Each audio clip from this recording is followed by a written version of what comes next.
Hi everybody, my name is Olga. For those of you that don't know me, I go by 47 Faith on the social networks.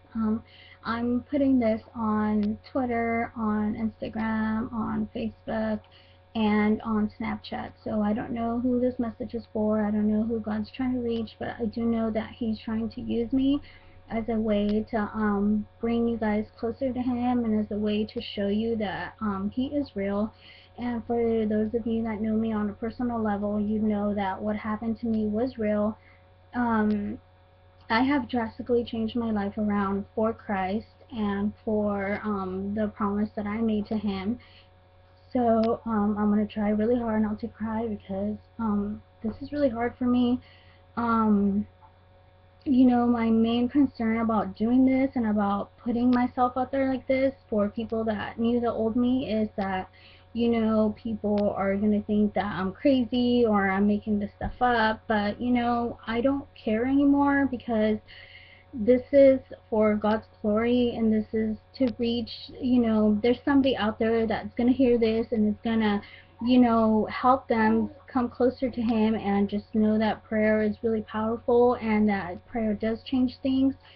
So I'm going to start off by telling you a little bit about my background. Ever since I was a little girl, I've always had a personal relationship with the Heavenly Father. I started off as a Jehovah's Witness. My mom, ever since I was able to read or ever since I was able to really talk, my mom had Jehovah's Witness come over and talk to us and read to us, about the Bible and tell us about, Jehovah and all that. So ever since I was a little girl, I had a really close relationship with the Heavenly Father. We jumped around a lot from religions. First, I was a Jehovah's Witness, and then my grandma was a hardcore Catholic. So, as Catholic, I've known about the saints and all that ever since I was a little girl. When I came to turn 17, my mom started working for these pastors, Bob and Esther Fort, and they took us under their wing and they told us about Jesus. So I was 17, almost 18 when I accepted Jesus into my heart.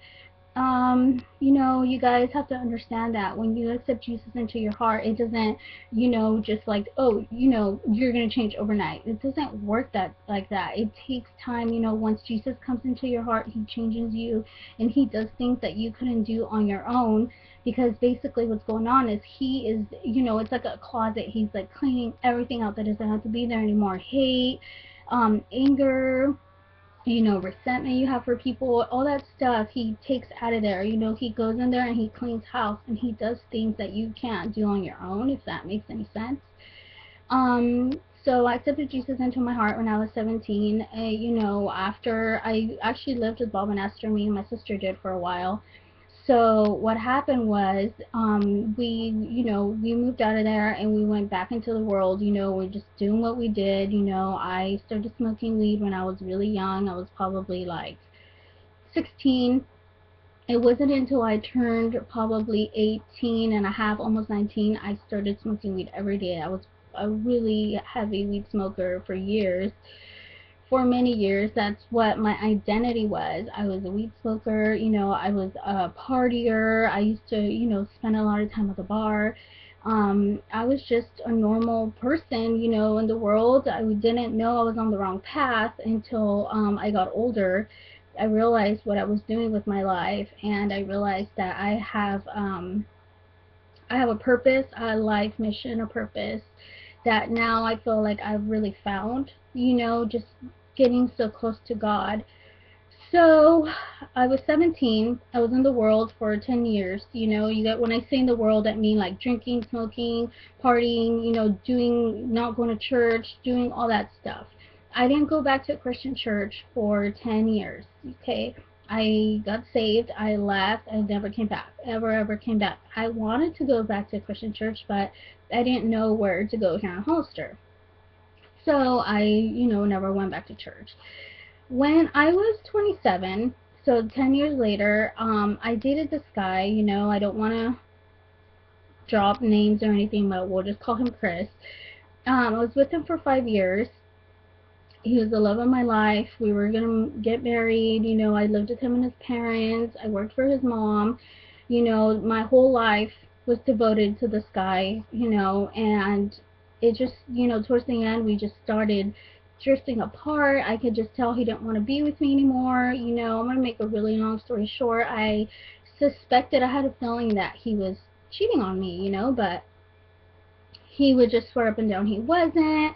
I knew it. As a woman, when somebody doesn't want to be with you anymore, they don't love you anymore, you'll know deep inside your heart, this person doesn't love me anymore. I'd sit down with him and tell him, if you don't want to be with me anymore, just tell me, I'll move back to my mom's. No, no, swore up and down that he loved me, he didn't want me to leave, he wanted me to stay, we're going to get married. Well, all I can do was pray. He worked in Gilroy. I was home all the time. I was working at his mom's shop here in town in Hollister, and I didn't have any way of knowing if he was lying to me or not. He'd leave at 8 o'clock in the morning, come home really, really late and buzzed, and I just knew something was going on. He'd always lie and say, oh, I was here drinking, I was doing this and that with my friends. Oh, friends, you should get some of those. You spend a lot of time just at home waiting for me to come home. You should go out and do more things. So I knew, something was going on. When I finally found out that something was really seriously going on was when he started, hiding his phone from me, putting a lock on it, not letting me be on his phone, just all the signs. So I prayed for 2 months. I just prayed. He'd go to work and I would cry and I would pray and I said, God, please, please help me. I know something's going on. You're the only one that can show me the truth. You're the only one I could turn to. You're the only one that knows.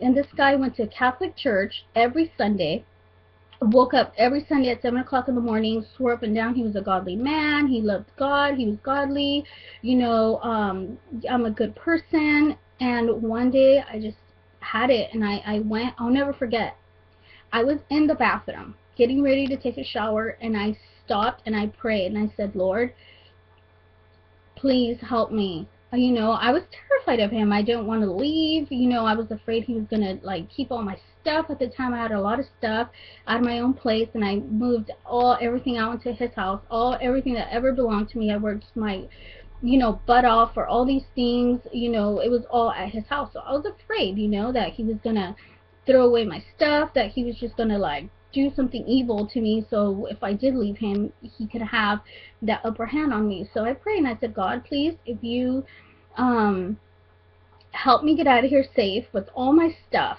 and you show me the truth. I know that you're real, but lately you gotta remember, I was smoking weed so much back then that I was really, really just out of it all the time. I was high 24/7. It was just like I was never sober, right? So I told him, I know that you're real, but please show me that you're real. Show me, give me a sign, do something to show me that you're listening. And if you do this for me, you get me out of here safe, and you show me who he really is he really a godly man like he says he is? Show me, and I will do anything for you, whatever you want, even if it means spending the rest of my life going to church on Sundays. So that was a promise. I made a real promise that day. And 2 months later, it was probably I want to say 2 months, but it probably wasn't. It's just everything just seems like a dream now, because I thank God, he got me out of that situation. Probably a month and a half later, the truth, I found out. I was I happened to be at my friend's house, one of my really good friends' house, hanging out with her and her husband, and I just sat down with her husband and I told him, Fabian, I know he's cheating on me. I know it, and there's nothing that I can do about it. He called me that day and said, oh, you're still at Heather's house, it's early, I don't want you to be calling me, bugging me, telling me to come get you soon, you shouldn't have went so early, I have plans tonight. So I knew it. I knew he was with her. I knew that, there was nothing that I can do about it. He just was, he was doing what he was going to do, and I made plans that night, and I called one of my other friends, and I said, you know what, come get me, let's go do something, let's go out. So she did, she called, she picked me up, we went, got ready, I went to go drink, of course, to San Jose. Halfway there, she decided she didn't want to go anymore. She said, you know what, I don't want to go to San Jose anymore, let's just not go. So we turned around, I didn't drink anything. We went to her house, and he called me and said, okay, well, where are you? And I said, I'm already in Gilroy.